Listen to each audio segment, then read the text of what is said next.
আবু জেহেলও সারা রাত কোরআন শুনছে, সকালবেলা যায় কয় কি সুন্দর কোরআনের বাণী, রাতটা কোন দিক দিয়ে গেল আমি বুঝতে পারিনি।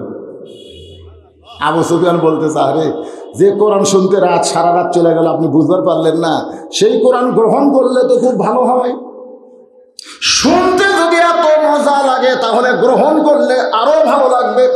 আবু জেহেল বলতেছে, আবু সুফিয়ান এই কোরআন শোনা যাবে কিন্তু গ্রহণ করা যাবে না। কোরআন গ্রহণ করলে আমার মতন ভুয়া মানুষের নেতাগিরি চলবে না, আসল নেতা হবে আব্দুল্লাহর এতিম পোলা। আদর করে আল্লাহ মানুষকে তৈরি করেছেন, এই জন্য সকলে আমার সঙ্গে গজলের সুরে বলবেন, সবাই বলবেন, আদর করে মানুষ আল্লাহ বানায়া কেমনে দিবেন ক্ষতির মধ্যে ফেলিয়া। এটা কইলে তো মজা লাগে, বলে কন না কেন আপনারা? আদর করে মানুষ আল্লাহ বানায়া কেমনে দিবেন ক্ষতির মধ্যে ফেলিয়া। ইল্লাল্লাযীনা আমানু ওয়া আমিলুস সালিহাত ওয়া তাওয়াসাউ বিল হক ওয়া তাওয়াসাউ বিস সবর। আল্লাহ বললেন, বান্দারে তোদেরকে ক্ষতি থেকে বাঁচানোর জন্যে আমি 4টা বিষয় উপস্থাপন করলাম। এই 4টি কাজ যদি তোমরা করতে পারো তাহলে তোমরা ক্ষতির মধ্যে পড়বা না। কয়টা? 1 নম্বর হলো ঈমান। 1 নম্বর ঈমান। ঈমান যদি না থাকে আপনি যত ভালো মানুষ হন না কেন, আপনি ক্ষতি থেকে বাঁচতে পারবেন না। ক্ষতি থেকে বাঁচতে গেলে 1 নম্বর লাগবে ঈমান। যেরকম 1 নম্বর কি? সাহাবেরা জিজ্ঞেস করলেন, ইয়া রাসূলুল্লাহ ঈমান সম্পর্কে আমরা জানতে চাই। আল্লাহ রাসূল বললেন, ইকরার বিল লিসান, তাসদীক বিল জানান, আমল বিল আরকান। এরই নাম হলো ঈমান। ঈমানের ব্যাখ্যাটা এইভাবে করলেন, জবানে বলতে হবে লা ইলাহা ইল্লাল্লাহ, যেরকম লা ইলাহা ইল্লাল্লাহ না ঝাঁকি দিয়েই কর, যত ঝাঁকি তত নেকি, বুঝেন না? লা ইলাহা ইল্লাল্লাহ, লা ইলাহা ইল্লাল্লাহ, লা ইলাহা ইল্লাল্লাহ। এই ঝাঁকির মধ্যে মজা নাই। এত ঝাঁকির চোটে সামিয়ানার উপর যায়, দেখছেন? এমন ঝাঁকি দৌড়ে সে ফিরক পাড়া ফেলে দেয়। পীরের কালি ল্যাঙ্গটি না থাকলে ভাই জনগণ সব দেখবার পাতরে। কি ঝাঁকি! এটা হলো ইকরার বিল লিসান, জবানে ঝাঁকি দিয়ে বলা লাগবে, জবানের মধ্যে ঝাঁকি থাকা লাগবে। আমার এলাকার এক শঙ্কর দাস হিন্দু মানুষ বলছে, আমাকে একদিন বলে, বাজান মুসলমানের কলমার দাম আছে। আমি বললাম, আপনি হিন্দু হয়ে মুসলমানের কলমার দাম কেমনে বোঝেন? বলে, যুদ্ধের সময় পাকিস্তান আর্মি যখন বাংলাদেশে ঢুকলো তখন আমরা হিন্দু হয়ে জিকির করলাম লা ইলাহা ইল্লাল্লাহ, লা ইলাহা ইল্লাল্লাহ, লা ইলাহা ইল্লাল্লাহ। আর্মিরা কয়, বিলকুল ঠিক আছে। খালি কলমা মুখে থাকার কারণে আর্মির গুলি থেকে আমরা বাঁচা গেছি বাবা। মুসলমানের কলমার দাম আছে রে। আমি বললাম, দাদা শুধু মুখে কলমা করে যদি আর্মির গুলি থেকে বাঁচেন, এই কলেমা যদি কলিজার মধ্যে জায়গা দিবার পারেন, জাহান্নামের আগুন থেকে আল্লাহ বাঁচায়া দিবে। তাহলে শুধু মুখে কলমা পড়লে হবে না, তাসদীক বিল জানান। এই কলেমাটা কলিজার মধ্যে জায়গা দেওয়া লাগবে। কলিজার মধ্যে কলেমার জায়গা যখন হবে তখন ওই মানুষটার কাছে জীবনের চাইতে ঈমানের দাম বেশি হবে। কার দাম বেশি? জীবন না ঈমান? যখন জীবন না ঈমান।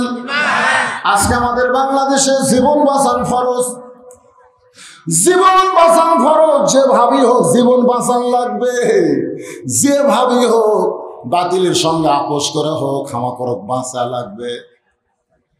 যারা তাসদীক বিল জানান অর্জন করেছে, কলিজার মধ্যে যারা ইমানের জায়গা দিয়েছে, দরকার হলে তারা মৃত্যুবরণ করবে, কিন্তু বাতিলের সঙ্গে এক মুহূর্তের জন্য তারা আপোষ করবে না।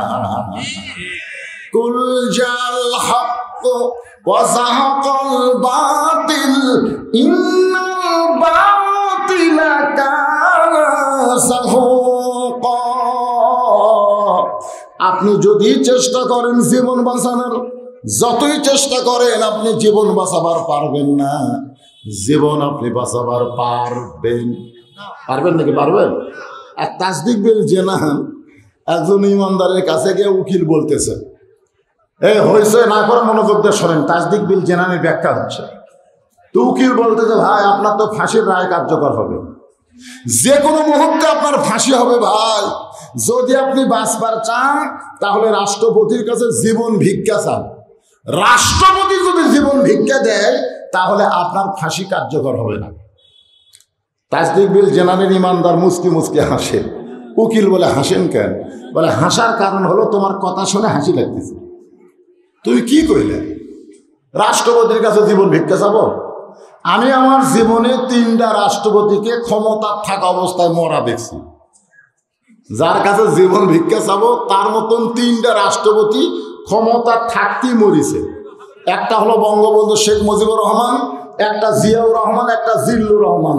তো যারা ক্ষমতা থাকতেই মরে যায় তাদের কাছে ইমানদার কোনোদিন জীবন ভিক্ষা চাবে না। জীবন দেওয়ার মালিক যিনি, জীবন নেওয়ার মালিক তিনি।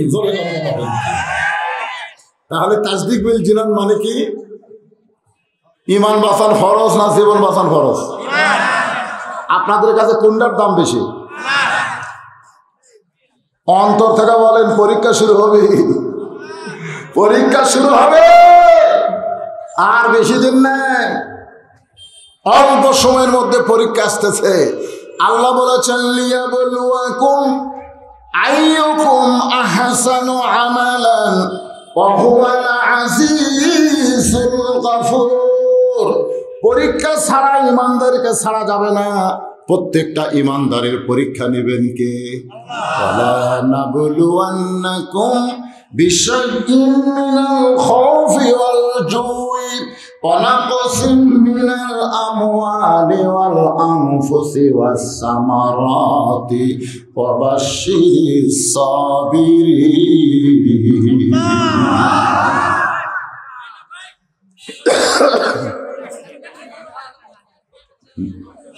জয়পুরহাট থেকে মুয়াজ্জিন আমাকে বলতে, হুজুর কেমন আছেন? আমি বললাম আলহামদুলিল্লাহ।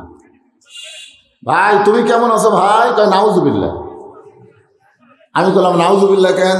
বলে, হুজুর আজান হচ্ছে, আকামত হচ্ছে, কিন্তু ইমাম নাই। আমি বলছি আজান আকামত হচ্ছে, ইমাম নাই কেন? বলে, ইমামকে পুলিশ খুঁজতেছে। ইমাম যে কোন জায়গায় লুকাছে। হ্যাঁ, আমি কইলাম তোমাকে গ্রামের সবচাইতে খারাপ মানুষ কি ইমাম? মুয়াজ্জিন রাগ করে বলে, হুজুর আমাদের 5 পাড়ার মধ্যে ইমামের চাইতে ভালো কোনো মানুষ নেই। তাহলে সেই ভালো মানুষকে পুলিশ খোঁজে কেন? চোর ডাকাত নাই? চোর আছে, ডাকাত আছে, সুদর আছে, ঘুষের আছে, সবই আছে, কিন্তু তাদেরকে পুলিশ খোঁজে না, পুলিশ ইমামকে খোঁজে। তাই মুয়াজ্জিনকে বললাম, কে রে, ইমামকে পুলিশ কেন খোঁজে? আমি তো জানি না হুজুর। জানা লাগবে তো। তুমি আজান আকামত দাও, ইমাম যায় মেহরাবের মধ্যে, আর সেই ইমামকে পুলিশ খোঁজে তুমি জানো না মানে? 3 দিন পরে আমাকে বলতেছে, হুজুর ইমামের মারাত্মক দোষ আছে। আমি বললাম, কি দোষ? বলে, ইমাম বিশ্বাস করে শুধু মসজিদ আল্লাহর ঘর না, গোটা বাংলাদেশ আল্লাহ। ইমামের বিশ্বাস কি? তাসদিক বিল জেনান, খেয়াল করবেন, বিশ্বাস করা লাগবে খালি মসজিদে আল্লাহ না গোটা বাংলাদেশ? কথা কয় না। আপনারা আজকে কোনটুকু বিশ্বাস করেন? এই যে হুজুর দেখতেছেন না, এটা আমার, ওই সাইডে বড় ভাইয়ের, ওই সাইডে যা দেখতেছেন সব আমার, এই পিছন দিকে যা দেখতেছেন আমাকে সবাই, এর মধ্যে পাও দেওয়ার জায়গা করেনি। তো সবে যদি তোমাকে হয় আল্লাহর কোনটা, আল্লাহটা দেখতে গেলে 2 মিনিট হাঁটা লাগবে হুজুর। আর 2 মিনিট না হাঁটতে আল্লাহটা দেখা লাগবে। 2 মিনিট হাঁটা মসজিদের সামনে যা বলতে যে, হুজুর এখানে আল্লাহর কিছু ছিল না, আমার চাচাই 10 শতক আল্লাহ দান করছে, আর আমরা টাকা পয়সা দিয়ে আল্লাহ ঘর বেনা দিছি। ফেরেশতাকে আল্লাহ এটা কোন দেশ আল্লাহ, যে দেশে তোমার কিছুই নাই ওর চাষা দান করলে তুমি পাও, ওরা টাকা দিয়ে ঘর বানিয়ে দেয়, এই দেশের নাম কি? আল্লাহ ওই দেশের নামই বাংলাদেশে, ওই দেশে আমি আল্লাহর চাইতে গরিব কেউ নাই রে। নাউজুবিল্লাহ করছে। বাংলাদেশে একদম শয়তানি শিক্ষার দাম আছে, আল্লাহর কোরআনী শিক্ষার দাম নাই। জোরে কোন কথা ঠিক কিনা? খালি গুনতির দিক দিয়ে 90% মুসলমান, খালি 90% মুসলমান গুনতি হলে হবে না, হয়তো 92% হচ্ছে মুনাফিক। জোরে কোন কথা ঠিক কিনা? তাহলে মুসলমান গুনতিছে, মুনাফিক গুনবেন না? মুনাফিক আসরের নামাজ নবী পড়তেছেন, আসরের নামাজ ইতিমধ্যে আল্লাহ কোরআন আয়াত নাযিল করছে, ইয়া আইয়ুহান নাবিয়্যু হারজিল মুমিনিনা আলাল কিতাল। নামাজের মধ্যে কোরআন আয়াত নাযিল হয়ে গেছে। নবী নামাজ শেষ করে সাহাবীদের বললেন, সাহাবীরা তোমরা শুনলে আশ্চর্য হবে, এই মুহূর্তে নামাজের ভিতরে আল্লাহ তাআলা আমার উপরে কোরআনের আয়াত নাযিল করলো। সুবহানাল্লাহ তো বললেন, এখন আয়াতটা কি? আল্লাহ রাসূল বললেন, সাহাবীরা শোনো, আল্লাহ তাআলা আমাকে জানাই দিল, ইয়া রাসূলুল্লাহ, আপনার পিছনে পায়ের গোড়ালির সঙ্গে গোড়ালি মিল করে যারা জামাতবদ্ধভাবে কাতার সোজা করে নামাজ পড়তেছে, তাদেরকে আপনি সোলজার হিসাবে গড়ে তোলেন, সৈন্য হিসাবে গড়ে তোলেন। যে কোনো সময় মক্কার কাফেরেরা মদিনা আক্রমণ করতে পারে, আর মদিনা যখন আক্রমণ করবে তখন নামাজ দিয়া, দোয়া দিয়া, দরুদ দিয়া আপনি মদিনা রক্ষা করতে পারবেন না, ওই কাফের বেঈমানদের বিরুদ্ধে অস্ত্র ধরা লাগবে। তখন সামনে কাতারের একজন মুসল্লি, কোন কাতারের? আবু বকর রাদিয়াল্লাহু ডান সাইডে নামাজ পড়ে, সেই টুপি, সেই পাগড়ি, সেই দাড়ি, সেই জুব্বা, নবীর হাঁটুর সঙ্গে হাঁটু লাগায় বলতেছে, হুজুর এটা না গন্ডগোলের আয়াত। কি নামাজি রে, সামনে কাতারে নবীর পাশে নামাজ পড়ে, সেই শালা কি কয়, হুজুর এটা না গন্ডগোলের আয়াত। নবী করে সব সাহাবীর দিকে তাকায়, রব দিকে তাকায়, ই কে রে, এই টুপিওয়ালা দাড়িওয়ালা জুব্বালা ই কে রে? আল্লাহ কয়, হুজুর চিনেন না? অমিনান নাসি মান ইয়াকুলু আমান্না বিল্লাহি ওয়া বিল ইয়াউমিল আখির ওয়া মা হুম বিমুমিনিন। পাঁচ ওয়াক্ত নামাজ তাকবীরে উলার সঙ্গে আপনার পিছনে নামাজ পড়ে এমন নামাজি, এরপরেও ও মুমিন না, এরপরেও ওই মুমিনই না। তাহলে কি মুমিন যদি না হয় তাহলে মুনাফিক। কোরআনের আন্দোলন, হকের পক্ষের আন্দোলনকে যারা গন্ডগোল বলবে, এই হো বাংলার জমিনে মুনাফিক। জোরে বলেন কথা ঠিক কিনা? এই মুনাফিক। কতদিন যাকাত দিয়ে, ফেতরা দিয়ে আদায় করে করে মাদ্রাসা চালাবেন? মানুষ আর কত দান করবে রে? আমাদের ট্যাক্সের টাকা দিয়ে, আমাদের ইনকাম ট্যাক্স দিয়ে প্রাইমারি চলে, হাই স্কুল চলে, কলেজ চলে, এই কোরআনের নূরানি মাদ্রাসা কেন চলবে না? কেন চলবে না? আবু জেহেলও সারা রাত কোরআন শুনছে, সকালবেলা যায় কয় কি সুন্দর কোরআনের বাণী, রাতটা কোন দিক দিয়ে গেল আমি বুঝতে পারিনি। আবু সুফিয়ান বলতেছে, আরে যে কোরআন শুনতে রাত সারা রাত চলে গেল আপনি বুঝতে পারলেন না, সেই কোরআন গ্রহণ করলে তো খুব ভালো হয়। শুনতে যদি এত মজা লাগে তাহলে গ্রহণ করলে আরো ভালো লাগবে। আবু জেহেল বলতেছে, আবু সুফিয়ান এই কোরআন শোনা যাবে কিন্তু গ্রহণ করা যাবে না। কোরআন গ্রহণ করলে আমার মতন ভুয়া মানুষের নেতাগিরি চলবে না, আসল নেতা হবে আব্দুল্লাহর এতিম পোলা। আল্লাহর বান্দার একটু মনোযোগ দিয়ে শোনেন।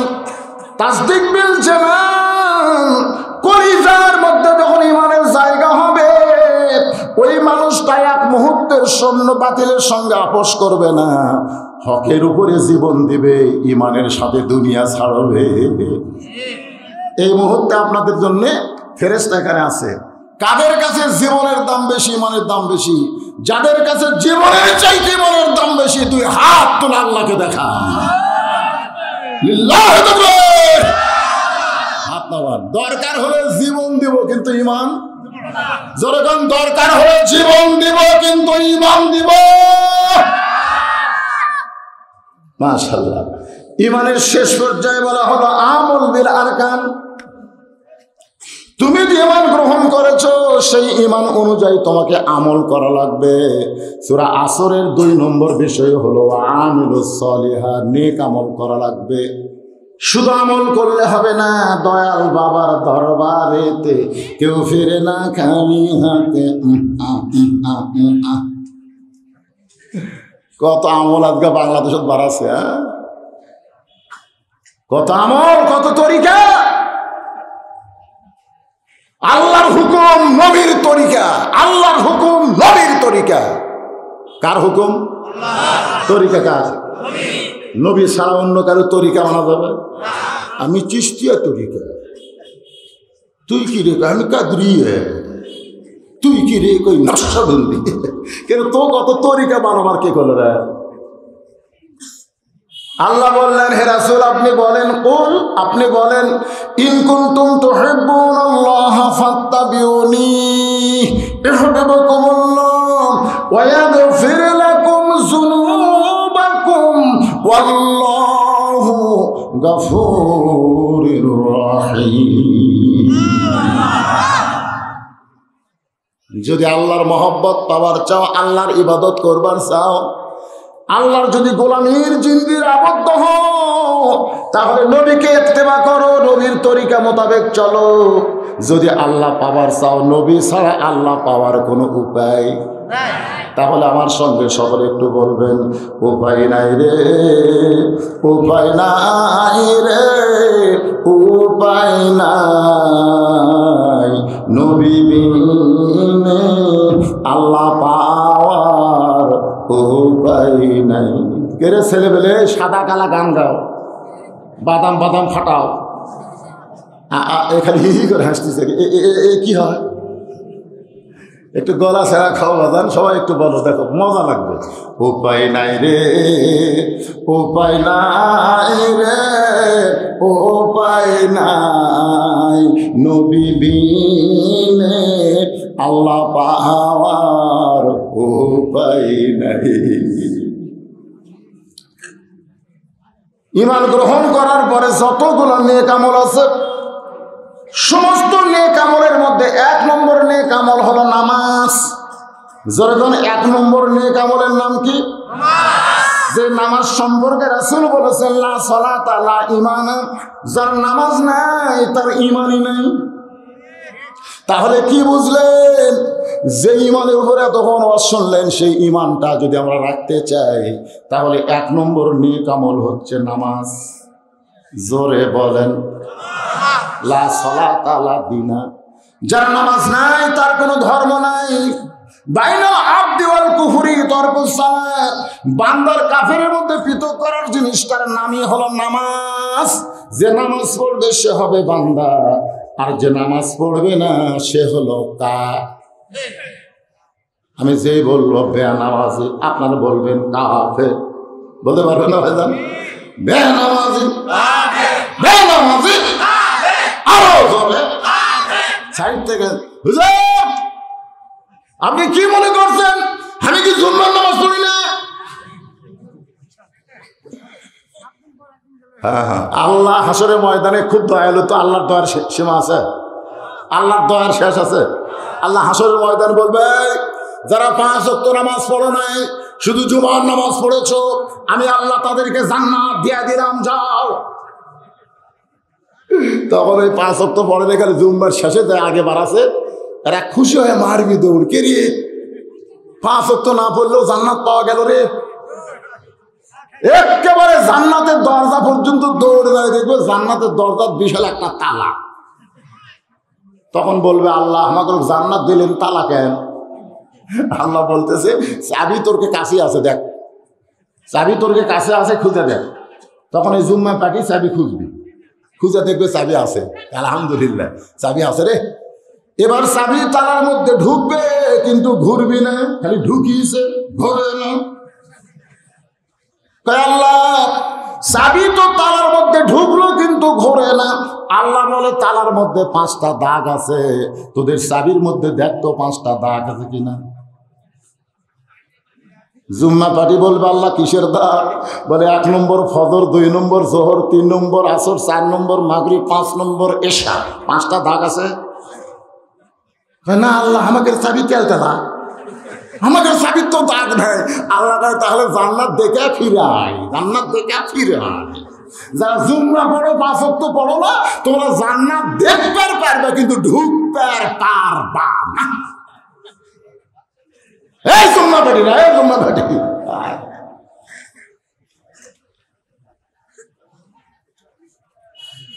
ফজর করে কাজা এমনও তো হতে পারে তোমার জোহরে জানাজা। কেমন করে ঘুমাও মানুষ, বলেন কেমন করে ঘুমাও মানুষ ফজর করে কাজা, এমনও তো হতে পারে তোমার জোহরে জানাজা। মাগরিবের নামাজ সবাই পড়ছেন তো ইনশাল্লাহ? যদি কেউ মাগরিব না পড়ে ওয়াজ শুনতেছেন, সারা জীবন চেষ্টা করলে ওই মাগরিব আর আপনি পাবেন না। আপনার জীবন থেকে একটা নামাজ ফৌত হয়ে গেল। যদি আপনি তওবা করেন, আল্লাহ বুঝি নাই, অবুঝ হয়ে নামাজ বাদ দিয়েছি, আল্লাহ মাফ করে দাও, আমি তওবা করলাম, এশা থেকে আর বাকি জীবনে একটা নামাজ বাদ দেব না। আল্লাহ কয় আমি গফুর রহিম, আমি দয়াবান রহমান রহিম, আমি তোর তওবা কবুল করলাম। তুই যদি আর নামাজ না বাদ দেস, যত নামাজ পড়িসনি আমি সব তোকে মাফ করে দিলাম।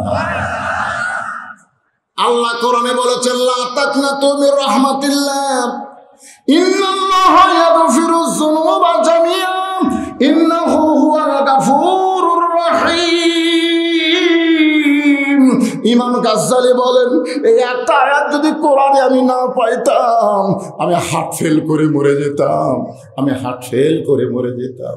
আমি যত বড়ই পাপী হই না কেন, যদি চোখের পানি নিয়ে আল্লাহকে বলি মাবুদ যা করছি করছি, আল্লাহ আর কোনোদিন করবো না। আল্লাহ কয় তোর চোখের পানি নাকের ডগায় আসার আগে আমি রহমান রহিম নামের ওসিলায় তোরে মাফ করে দিলাম।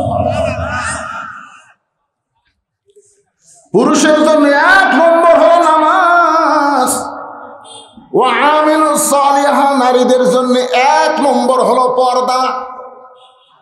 আমার মায়েরা বোনেরা যারা পর্দার অন্তরে আছে, একটু মনোযোগ দিয়ে শুনবেন মা। পুরুষের জন্য 1 নম্বর হলো নামাজ, পুরুষের জন্য 1 নম্বর কি? আর নারীদের জন্য 1 নম্বর হলো পর্দা। পর্দা যদি না থাকে, নারীদের একটা ইবাদত আল্লাহ কবুল করবে একটা করবে। মায়েরা যারা পর্দার অন্তর আছেন, একটু মনোযোগ দিয়ে শোনেন, একটু মনোযোগ দিয়ে শোনেন মা। আল্লাহ কোরআন কারিমের মধ্যে বলেছেন ওয়াকারনা ফি বুয়ুতিকুন্না ওয়ালা তাবাররুজনা তাবাররুজাল জাহিলিয়াতিল উলা। কতগুলা মেয়ে মানুষ দরজায় দাঁড়িয়ে আছে, কতগুলা মেয়ে মানুষ কি করতেছে? দরজায় দাঁড়িয়ে আছে। কার দরজা? খাতুনে জান্নাত ফাতেমার দরজা। আল্লাহ রাসূল বলেছেন সাইয়্যিদাতুন নিসায়ে আহলিল জান্নাহ, ফাতেমাতুজ জোহরা, জান্নাতে নারীদের নেত্রী হবে ফাতেমা। সেই ফাতেমার সঙ্গে দেখা করার জন্য কতগুলো মেয়ে মানুষ দরজায় দাঁড়িয়ে আছে, একটু জান্নাতি সর্দারিনীর সঙ্গে দেখা করবে, কিন্তু দরজা বন্ধ, দরজা বন্ধ। দরজার সামনে একটা ছোট্ট বাচ্চা খেলাধুলা করতেছে, দৌড়াদৌড়ি করতেছে। মেয়েদের মধ্যে একজন ডাক দিল, বাবু তোমার নাম কি? বলে আমার নাম হলো হোসাইন ইবনে আলী। মেয়েরা বুঝবার পারলো এটাই তো ফাতেমার সন্তান। বাবা আমরা তোমার মায়ের সঙ্গে দেখা করব, তুমি একটু দয়া করে তোমার মায়ের কাছে গিয়া আমাদের জন্য দরজা খোলার অনুমতি প্রার্থনা করো। হোসেন বলতেছে আপনাদের কোনো টেনশন নাই, একটু ধৈর্য ধরেন, আমি যাচ্ছি। খেলাধুলা বাদ দিয়ে হোসাইন ছোট্ট মানুষ দৌড় মারতেছে মায়ের ঘরে, কিন্তু মা তো অন্দর মহলে আছে। একটা ঘর পাড়ি দিয়া মায়ের ঘরে যাইতে হবে, যে ঘর পাড়ি দিয়া যাবে সেই ঘরে হযরত আলী আল্লাহর কোরআন তেলাওয়াত করতেছে। ইন্নামাল মুমিনুনা আল্লাযীনা ইযা যুকিরাল্লাহু ওয়াজিলাত কুলুবুহুম ওয়া ইযা তুলিয়াত আলাইহিম আয়াতুহু যাদাতুহুম ঈমানাও ওয়া আলা রাব্বিহিম ইয়াতাওয়াক্কালুন।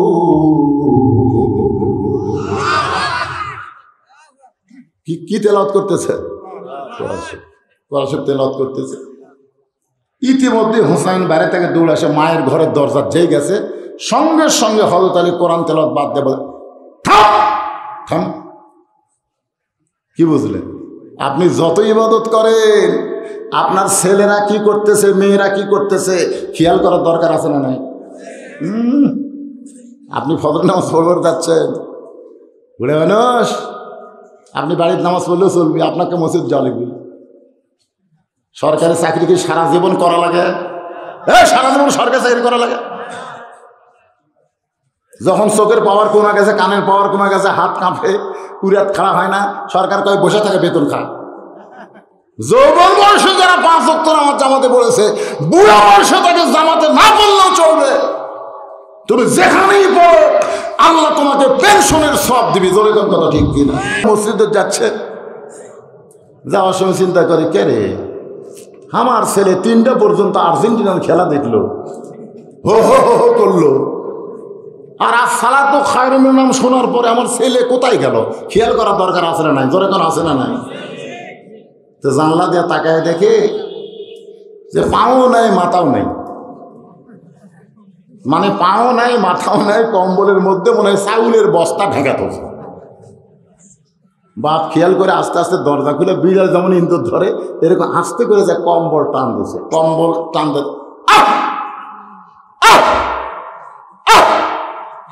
ছেলে লাভ দেওয়াটাকে আব্বা আহ আহ করেন খেয়াল, তোর চেহারা দেখে আহ, তোর সাইজ আর সকালবেলা সাইড থেকে কুত্তের সাইজ একই সাইজ রে। 7 বছর থেকে নামাজের তালিম দিতে হবে, 10 বছর থেকে আপনার ছেলেকে জোর করে নামাজ ধরাতে হবে। জোরে কথা বল না কেন? কথা বল না কেন? যদি আপনার ছেলেকে নামাজ ধরাবার পারতেন, ওই আর্জেন্টিনার পতাকা কোনোদিন ধরতো না। যদি নামাজ ধরাবার পারতেন, ও ব্রাজিলের জার্সি কোনোদিন পড়তো না। কিন্তু ধরাননি, ধরাছেন কি? খেয়াল করার দরকার নাই। হযরত আলী কোরআন শরীফ পড়তেছে, আফজালুল জিকির তেলাওয়াতুল কোরআন, সবচেয়ে উত্তম জিকির হলো কোরআন তেলাওয়াত করা। সেই কোরআন তেলাওয়াত বাদ দেবেন, থাম। খেয়াল করতে হবে আপনার মেয়ে কি করতেছে, আপনি খেয়াল করবেন না? আজ 14 ফেব্রুয়ারি বিয়ার আগে মেয়ে কি করতেছে? আসার সময় মরহুম আব্দুল জলিল পার্কে দেখলাম তো, কি করতেছে, কি করতেছে? ওটা কি আসমানত থেকে আসছে না আপনার জন্ম দিছে? আপনার 22 বছর আইডিয়া কি করে আপনার খেয়াল করা? কথা বলেন না, খেয়াল করেন তো। আপনার 17 বছরের মেয়ে কি করে খেয়াল করবেন না? আপনি জান্নাতে যাবেন, জান্নাত আপনার মামার বাড়ি না। জান্নাতে যাইতে গেলে কু আনফুসাকুম ওয়া আহলিকুম নার, জাহান্নামের আগুন থেকে বাঁচতে হলে নিজে একলা বাঁচলে হবে না, হাল পরিবার নিয়ে বাঁচা লাগবে। জোরে কোন কথা ঠিক?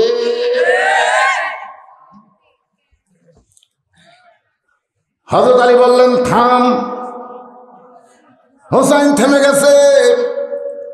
আলী বলতেছেন, বাজান তুমি বাইরে, এই কটাকে রে, কি ওটি কি হচ্ছে, কি হয় এখন তোকে সামাল করো বাবা। হ্যাঁ, যাই হোক ছোট বাচ্চা তো, এখন থেকে সাইজ করা লাগবে। কে সাইজ করতেছে? আলী বোঝেন, আলী বোঝেন। থাম, কে তুই বাইরে খেলাধুলা করতেছিলি, ভালো কথা, তো বাইরে থেকে দৌড়ে মায়ের ঘরের দরজার, তার মানে তখন স্যার বলতেছে, আব্বু কতগুলো মেয়ে মানুষ তো দরজার দাঁড়িয়ে আছে, আমার মার সাথে দেখা করবে। তো মা দরজা খুলে দিবি কিনা, দেওয়ার অনুমতি দিবি কিনা, ওটা জানার জন্য আমি মার কাছে যাচ্ছি। আলী বলতেছেন, তোর বয়স কত?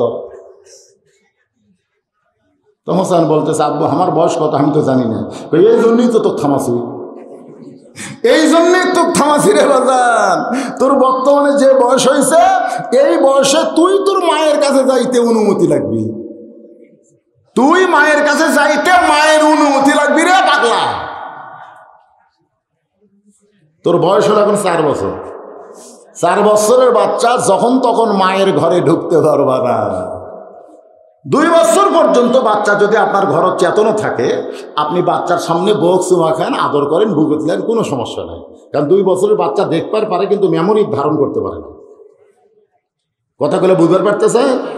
2.5 বছর যখন বাচ্চার বয়স হবে, সেই বাচ্চা যদি ঘর চেতন থাকে, বাচ্চা চেতন থাকা অবস্থায় আপনার হালাল বউকেও আপনি আদর করতে পারবেন না। এরই নাম হলো ইসলাম। ঘরের মধ্যে হালাল বউকেও চুমা খাওয়া যাবি না, ওই 2.5 বছরের বাচ্চা যদি চেতন থাকে। আর তোরা জলিল পার্কে কি করতেছিস?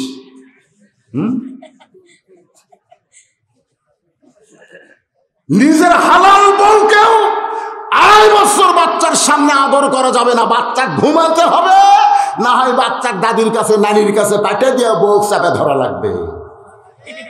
যদি বাচ্চার সামনে ধরেন, বেড়া এসে বলতে পারে আব্বা তাই মা চাপা ধরছিল রে, বলতে পারে তো। তাহলে তোমার বয়স কয় বছর? বলে 4 বছর। 4 বছরের বাচ্চা মায়ের কাছে যখন তখন ঢুকতে পারবা না। সন্তান যদি বড় হয়, তাহলে মায়ের কাছে ঢুকতে গেলে মায়ের অনুমতি লাগবে। আবার মেয়ে যদি বড় হয়, বাবা ঢুকতে গেলে মেয়ের অনুমতি লাগবে। আমাকে আল্লাহ 3টা মেয়ে দিছে। বিশ্বাস করেন, আমি কোনো দোলনা কিনিনি। দোলনা বোঝেন না? বাচ্চা করে ঘুম পাড়ানো দোল। আমি দোলনা কিনিনি। আমার বউ কয় দোলনা কিনবো না। এত বড় বুক থাকতে দোলনা কিসের? আমার 3টা মেয়েকে, প্রত্যেক মেয়ের 3 বছর পর্যন্ত আমার বুকের উপর আমি ঘুম পাড়াচ্ছি। মেয়েরা যেন বলতে না পারে যে আমার আর ছেলে হয়নি দেখে বাবার মন খারাপ, এটা যেন বলবো না। আমি আমার বুকের উপরে ঘুম পাড়াইছি। আমার 3টা মেয়েকে আমি এত চুমা খাইছি, এত আদর করেছি, কিন্তু এখন মেয়েরা বড় হয়ে গেছে। আমি ঘরে থাকলে আর মেয়েরা ঢুকতে চায় না। আমি যখন ডাকি, তখন মেয়েরা আমার কাছে এসে মাটির দিকে তাকায় থাকে। আমার মন চায় আমি মেয়েগুলোকে আবার একটু আদর করি, কিন্তু আমার ইমান বলতেছে বড় হয়ে গেছে। জোহরের নামাজের পরে রাসূল ফাতেমার দরজা ডাকতে বলে, ফাতেমা একটু দরজা খুলে দে মা, আমি তোর সঙ্গে একটু দেখা করবার চাই। ফাতেমা বলতেছে, বাবা এখন অনুমতি দিতে পারলাম না, এখন দরজা খোলা যাবে না বাবা, আপনি ফেরত যান। যেই নবীর জুতার ভরসা আল্লাহর আরো জন্য হয়ে যায়, সেই নবীকে ফাতেমা ফেরত পাঠায় দিলেন। নবী চলে গেলেন বাড়িতে। আসরের নামাজের পরে নবী আবার ফাতেমার দরজা এসে বলে, মা সকাল থেকে তোর মুখটা দেখিনি মা, তোরে না দেখলে আমার শান্তি হয় না, একটু দরজা খুলে দে, আমি তোর চেহারা দিকে একটু যাবার চাই। ফাতেমা বলতেছে, বাবা এখন আপনার ফাতেমা বড় হয়ে গেছে, এমন একটা পোশাক ফাতেমার গায়ে বাবা, যে পোশাক উপর দিকে দিলে নিচে বের হয়ে যায়, আবার নিচে দিকে পোশাক নিয়ে গেলে আবার উপরটুকু বের হয়ে যায়। এই পোশাক পরে আমি কেমনি দরজা খুলবো? আল্লাহ রাসূল এত কান্না কাঁদলেন, ফাতেমা একটু জানলা খুলে দে মা, আমার গায়ের চাদর তোকে দিব। নবী আমার গায়ের চাদর খুলে ফাতেমারে দেয়। ফাতেমা সেই চাদর পরে বাবার জন্য দরজা খোলে। নবী তাকায় দেখে ফাতেমা নিচের দিকে তাকায়, 2 চোখ দিয়ে ধর ধর করে পানি পড়তেছে। আল্লাহ নবী বলে, ফাতেমা একটা বার কি আমার দিকে দেখবি না? ফাতেমা বলে, বাবা আপনার গায়ের চাদর পরে আমার শরম লাগতেছে। আল্লাহ নবী বলেন, ফাতেমা এই দুনিয়া বড় কষ্টের জায়গা মা, এই কষ্টের দুনিয়ায় 33 বার সুবহানাল্লাহ, 33 বার আলহামদুলিল্লাহ, 34 বার আল্লাহু আকবার আমল কর। আল্লাহ তোকে দুনিয়া থেকে বিদায় নেওয়ার পরে 8টা জান্নাতের দরজার মালিক করে দিবে। তাহলে কি বুঝলেন? সন্তান বড় হলে ইচ্ছা মতো মায়ের কাছে যাইতে পারবে না। আবার যদি মেয়ে বড় হয়, বাবা ইচ্ছা মতো মেয়ের ঘরে ঢুকতে পারবে না। আলী বলে, হোসাইন তোমার এখন 4 বছর বয়স হয়েছে বাবা, তুমি যখন তখন মায়ের ঘরে ঢুকতে পারবা না, আসো আমার কাছে। হোসাইনকে হযরত আলী কাছে ডাক দিলেন, কবলে একটা চুমা দিয়ে বললেন, বাজান মন খারাপ করিস না, মন খারাপ করিস না, এই কোরআনটা একটু ধর, ধর কোরআনটা ধর। হযরত আলী তার 4 বছরের বাচ্চাকে বলতেছে কোরআনটা ধর। হোসেন বলতেছে দেন দেন, সুবহানাল্লাহ কবেন না? বাপ কয় কোরআন ধর, বেটা কয় দেন। আলী তখন আসমানের থেকে তাকায় বলে, আল্লাহ আল্লাহ, এমন একটা সন্তানের বাপ হয়েছি যে সন্তান আমার জন্মসূত্রে পবিত্র হয়ে জন্মেছে। কোরআন দিবার চালি করে দেন, আর হামাকের গুলে খাড়া হয়ে পেশাব করে। ওর মা কয় এত দোয়া দরুদ কিন্তু তো বসে না। আমি কইলাম কিরে খাড়া হয়ে পেশাব করিস, কোন ক্লাসে পড়িস?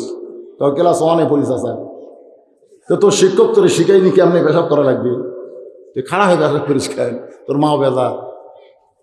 তোকে চাষা যে কি কয়, একদিন প্রাইমারি পেশাবখানা যায়, দেখি আমার স্যারই খাড়া হয়ে পেশাব করে।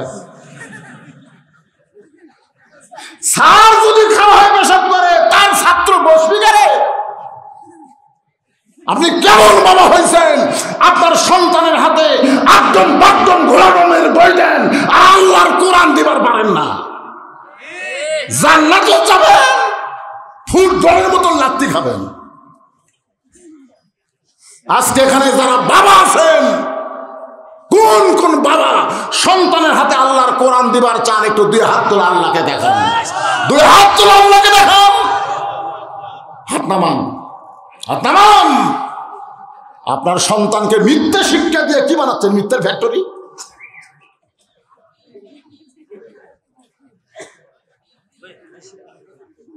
কি মন খারাপ করতেছেন? আলী বলতেছে কোরআন ধর, দেন। সুবহানাল্লাহ, সুবহানাল্লাহ। এই যে বসা, 2 জন বসা ধরা করবো, পারবো না রে, খাড়া হয়ে মুতিস রে, কোরআন ধর। ও তুই পারবি, তুই পারবেন না বাবা? হ্যাঁ রে, 3টা ছাত্র পাগড়ি দেওয়া আর কুটি ওরা রে। একটু জনগণ দেখুক, জনগণ একটু দেখুক।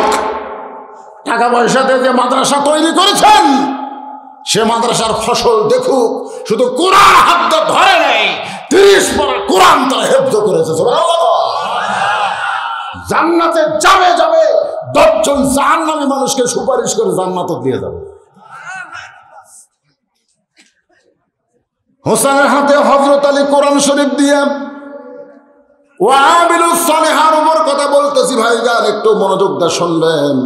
পুরুষের জন্য 1 নম্বর কি, আর নারীদের জন্য সে পর্দার উপরে কথা বলতেছে। আমার মায়েরা একটু মনোযোগ দিয়ে শুনবেন।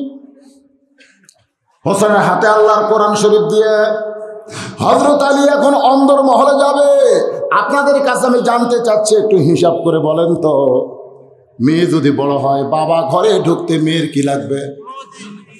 আর ছেলে যদি বড় হয়, মায়ের ঘরে ঢুকতে কি লাগবে? কিন্তু স্বামী যদি বইয়ের ঘরে ঢোকে, তাহলে কি লাগবে?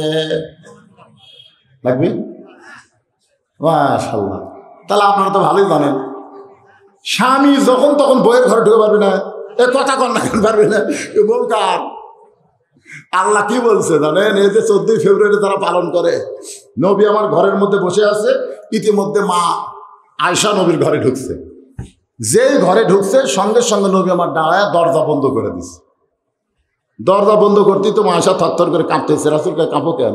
বলে কাঁপার কারণ হলো আপনার জুতার পরশে আল্লাহ আরো ধন্য আছে, যদি কোনো বেয়াদবি হয় হুজুর এই জন্য শরীর কাঁপতেছে। আল্লাহ রাসূল কয়, আয়েশা একজন নবীর জুতার পরশে আল্লাহ আরো ধন্য আছে, একজন নবী। আয়েশা কয় হুজুর আপনি তো সেই নবী। আল্লাহ রাসূল কয়, আয়েশা আমি যতক্ষণ দরজা খোলা ছিল ততক্ষণ নবী ছিলাম, দরজা বন্ধ করলে কিসের নবী? দরজা বন্ধ করা মাত্র আমি স্বামী, তুমি বউ, আসো কোলাকুলি করে আসো। মা আয়েশা দৌড়েছে নবীর মুখে মাথা রেখে, আল্লাহ রে, আমার নবী খালি বিশ্ব নবী নয়, আমার নবী হলেন পৃথিবীর 1 নম্বর স্বামী। ফেরেশতা জিবরাইলকে আল্লাহ কয়, যা যা নবীর কাছে যা। জিবরাইল কয়, কি হয়েছে আল্লাহ? কয়, নবী ঘরের মধ্যে যে আমল করতেছে, আমার আল্লাহর আরশ পর্যন্ত খুশিতে টকবক হয়ে কাঁপতেছে। জিবরাইল চমকে উঠছে, কে রে, নবী কি আমল করে রে? ও আমিলুস সালিহা। নবী কি আমল করতেছে যে আরশ কাঁপতেছে? নবী কি আমল করতেছে? 14 ফেব্রুয়ারি কোরআনের আয়াত নাজির হলো, শোনেন, হুন্না লিবাসুল লাকুম ওয়া আনতুম লিবাসুল লাহুন্না। ভালোবাসা পোশাকের মতন, পোশাক যেমন সব সময় তোমার শরীরে থাকবে, ভালোবাসা সব সময় তোমার কলিজায় থাকবে। পুরো দিবসকে নিয়ে ভালোবাসা হবে না। জোরে বলেন কথা ঠিক? তাহলে কোরআনের 3 জন পাখিকে আপনারা দেখলেন, খুশি না বেজার? খুশি। খুশি। কারা কারা খুশি? 2 হাত তুলে টান লাগ দেখান। লিল্লাহি তাকবীর। মাশাআল্লাহ মাশাআল্লাহ। বাবা বসেন। হযরত আলী এখন ফাতেমার ঘরের মধ্যে ঢুকবে। হোসেনের হাতে কি দিছে? ধরে কোন কি দিছে? ছোট বাচ্চার হাতে যদি কোরআন দেওয়া হয়, আপনার বলেন তো এই বাচ্চা পবিত্র থাকে না অপবিত্র হয়? বুঝতে পারতেছেন না? এরা ধরবার গেলে কি হওয়া লাগবে? লা ইয়ামুসসু ইল্লাল মুতাহহারুন। স্পর্শই করা যাবে না যতক্ষণ তুমি পবিত্র না হবা। এবার হযরত আলী ফাতেমার ঘরের মধ্যে ঢুকতেছেন। কি হয়েছে? হ্যাঁ, হযরত আলী ফাতেমার ঘরের মধ্যে ঢুকতেছেন। অনুমতি লাগবে? হ্যাঁ, অনুমতি লাগবে। অন্তর্মহলের দরজা খুলেছে। যেই মাত্র হযরত আলী দরজা খুলেছে, তাকায়া দেখে ফাতেমা বাম হাতে জাতা ঘুরায় আর ডান হাতে আল্লাহর কোরআন তেলাওয়াত করতেছে। সুবহানাল্লাহ, জোরে বলেন না। বাম হাতে জাতা ঘুরায় আর ডান হাতে আল্লাহর কোরআন তেলাওয়াত করে। হযরত আলী ফাতেমার এই দৃশ্য দেখার পরে মনে মনে বলতেছে, মাবুদ, আমার ঘরে খাট নাই, পালং নাই, আমার ঘরে টাকা নাই, পয়সা নাই, ধন নাই, দৌলত নাই, কিন্তু আমার ভাঙ্গা ঘরে এমন একটা নিয়ামত বউ পাইছি যে বউটার কারণে আমার ঘরটা যেন দুনিয়ার জান্নাত হয়ে গেছে। সঙ্গে সঙ্গে হযরত আলীর জবান ফসকে বের হয়ে গেছে। বলবার চাই নাই, কিন্তু জবান ফসকে বের হয়ে গেল। রব্বানা পড়েন, রব্বানা আতিনা ফিদ দুনিয়া হাসানাতাও ওয়া ফিল আখিরাতি হাসানা।